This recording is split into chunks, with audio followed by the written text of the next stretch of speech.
Story 1. My best friend and I made fake identification cards from New Jersey back in the year 2000. They looked similar to high school Associated Student body cards. It was just a white piece of paper with a picture and information on it, then laminated. The driver's license number included certain codes, such as 02 for blue eyes or 03 for brown eyes, along with details like height and hair color. The IDs were flawless. The first time I used one, I was probably 16, still had braces, and looked about 14. A store clerk checked my ID against the 50-state ID book to verify it, and a line of people formed behind me. Apparently, someone there knew me and my father and informed him. A few days later, while I was in the shower, my dad took my wallet, retrieved the ID, and gave it to the police. It turned out the website where we downloaded the New Jersey ID template was the same one used by terrorists on September 11, 2001. Story 2. I was the only goth girl in a small town, and I am over 6 feet tall. But they all knew me because I sold marijuana. Story 3. I'm just a nerd and quiet type, but among teachers, I am someone's daughter. They always asked me, "Are you named S daughter?" Story 4. This girl I really liked wanted me to hold on to her necklace because she had to swim in gym class that day. I was caught in the bathroom masturbating with the necklace wrapped around my penis. Before the end of the day, literally everyone knew about it, even the teachers. It even spread to my family because of small-town gossip. My sister still teases me about it. Story 5. Laughing my ass off streaming. It was not big, but I could pull 25 to 30 viewers live every stream playing NBA 2K. I was doing okay for a kid in high school, in my opinion. Story 6. I was just there. No one noticed me unless I was off sick, and I would get back to school and people would ask, "Where were you?" Story 7. I was the ghost. I was enrolled but never seen in class. I had an 80% grade in one class with 56 reported absences. Story 8.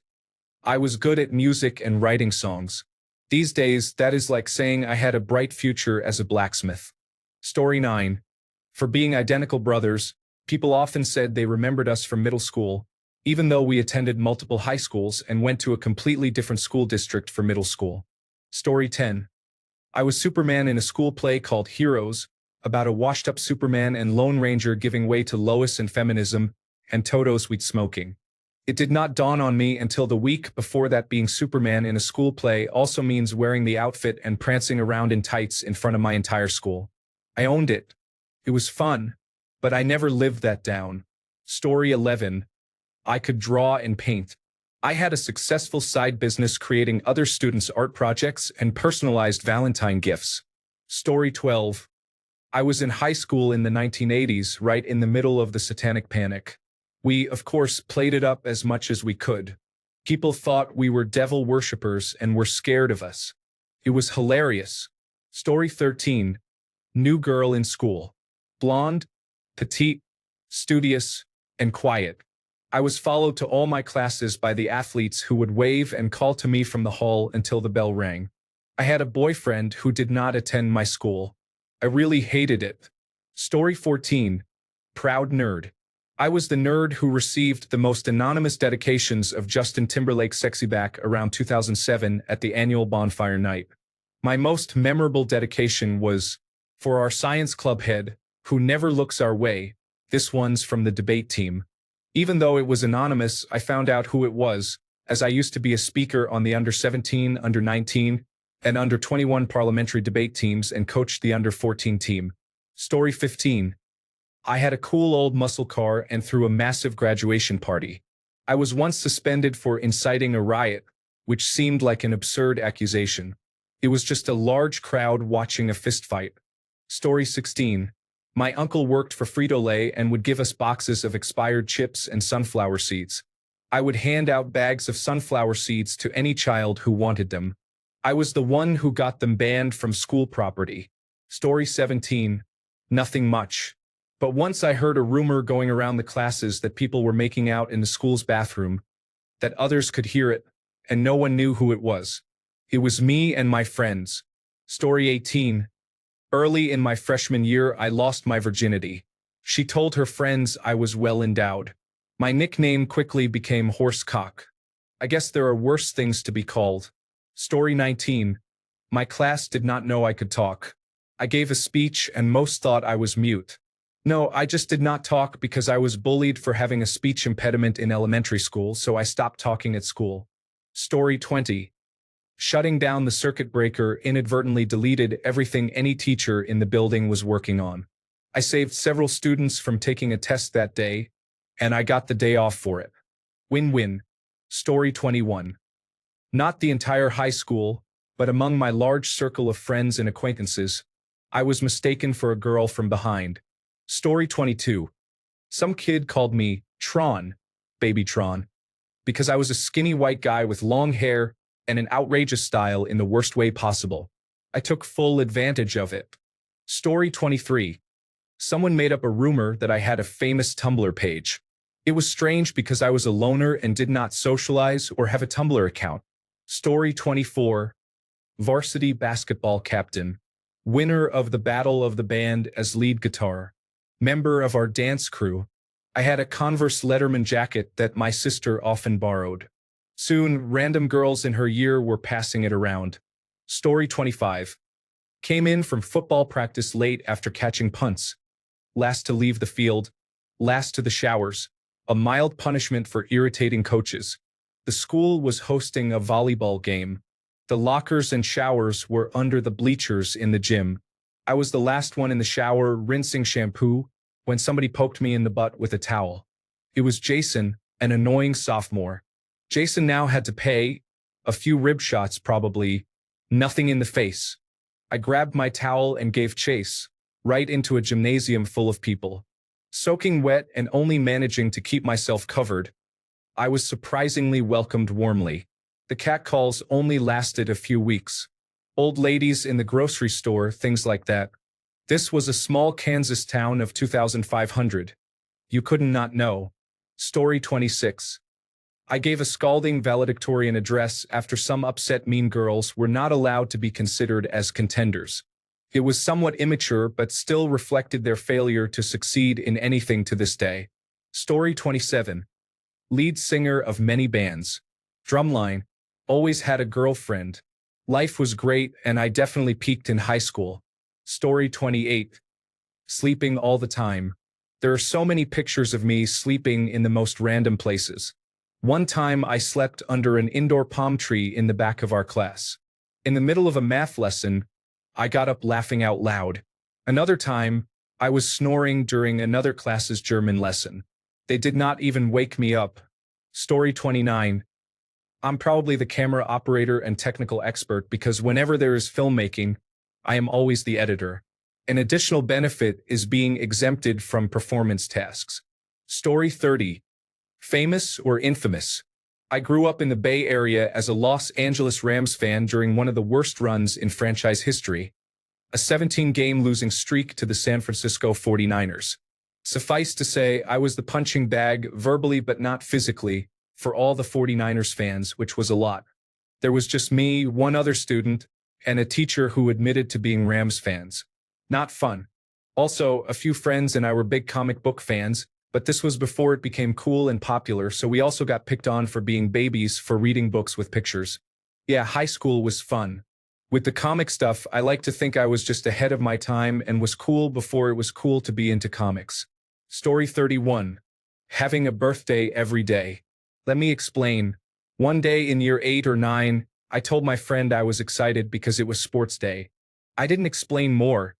I just said I was excited before he cut me off asking, "What? Is it your birthday today or something?" This is when the nightmare began.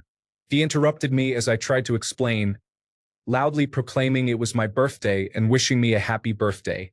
My friends, teenage boys like myself, naturally heard the news and came over to deliver my customary birthday punches, despite my firm protests that it was not my birthday. They found this funny, as did I at the time.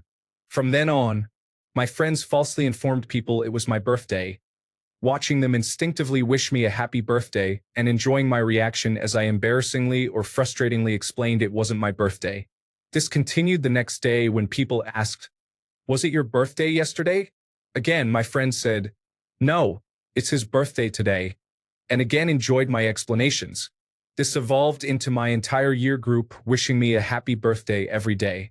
People from other year groups saw this and caught on. And random kids I didn't know came up to me saying, "Happy birthday, Solid Soup 97. It gets better." Some of my friends convinced teachers to get involved, so they would say it to me as they walked past or sat down for class. One teacher, if he spotted me, would actively chase me down just to say it and then calmly walk off. To be fair, he was a good teacher otherwise. It gets better. One teacher who did the morning announcements started saying it in front of the whole school every morning. For a while, until it turned into just random days, and eventually he stopped, but sometimes other announcers would say it quickly. It gets better. On my actual birthday, nothing. My friends would go out of their way to inform everyone it was my real birthday, and on that day, silence. This happened every year. These paragraphs only scratched the surface. It got to the point where at least one teacher felt bad for me and had to enforce a no happy birthday Solid Soup 97 rule in the classroom. I don't know when it stopped being a joke and became a habit. At year 12 formal, I got the award for most likely to have a birthday. So yeah, I was most famous for having a birthday every day of the year except on my actual birthday. To this day, I do not celebrate my birthday. I'm sure you all understand why it's jarring for me to hear happy birthday from anyone. To me, it's just another day now.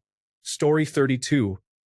I was always seen as the intelligent person, which was technically true. I was not the smartest, but I was intelligent. Story 33. I was the "who are you again?" girl. Invisibility was my strength, ironically, while being overweight and 6 feet tall. Story 34. I'm not sure if it made me famous per se, but I would bring my Nintendo Wii to school and set it up in one of the spare classrooms at lunch to play Super Smash Bros. What started as a fun way to spend an hour during lunch with my small group of friends turned into a large unofficial group at school. I even began organizing tournaments with prizes. I was never bullied during my time in primary school, mostly because I am very personable and also call people out on their behavior, but I knew many who were.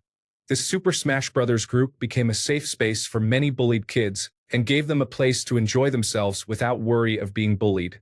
When some kids weren't playing Super Smash Bros., others studied, played Magic, The Gathering, read, or engaged in other activities. Story 35. High school student here. I would assume that it is because I participate in many extracurricular activities and perform well academically. Story 36. We had a tradition of buying roses for people we loved or liked. I bought a rose for my best friends but wrote insults on them, and some secrets for the ones I really disliked. Yes. Story 37. Grade 10. I was in the video club. In 1983, we had a video camera, a VHS deck, and a tripod. I went to the senior football game to record it. It was the only good recording of the game the team would have. I accidentally pressed record mode and pause backward. So, the entire game tape was footage of things happening between plays, such as me shooting the cute butt of the sister of a football player. The coach showed the entire tape to the football team. He was very angry. He also had no video to show his own mom and dad. As an adult, I have done a lot of film and television work, and I am a much better cameraman. Story 38. I was famous for being a troublemaker in high school. Couldn't fit in. I was always being bullied, so I ended up joining the bullies, skipping class, pulling the fire alarms, leaving school as a group, and going to McDonald's while our teachers were yelling at us. But we were all too numb to care. Story 39.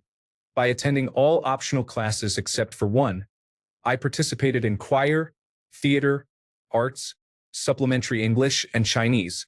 I almost took German, but the program was discontinued the year before I could enroll. I ended up being the one to share this news with both students and teachers. Story 40. Being the cult kid, an ex-Jehovah's Witness, I was the one standing in the hall when the national anthem played throughout grade school and high school. People would say, "You don't celebrate Christmas or your birthday?" Story 41.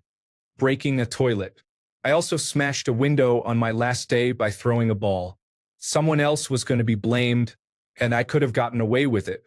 Instead, I walked over, said it was me, and that was the end of it. Story 42. We used to crash weddings and proms from other schools and attend everyone's 18th birthday party.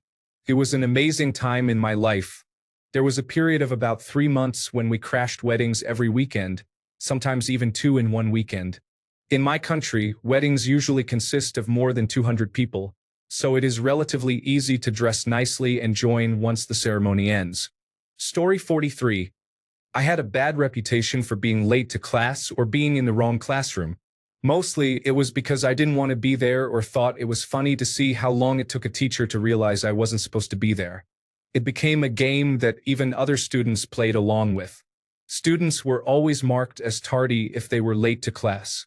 I ended up with the high school nickname Tardy, and would etch "Tardy was here" on the bottom of every desk I sat at. To this day, there are still desks with "Tardy was here" on them, and I graduated in 2012.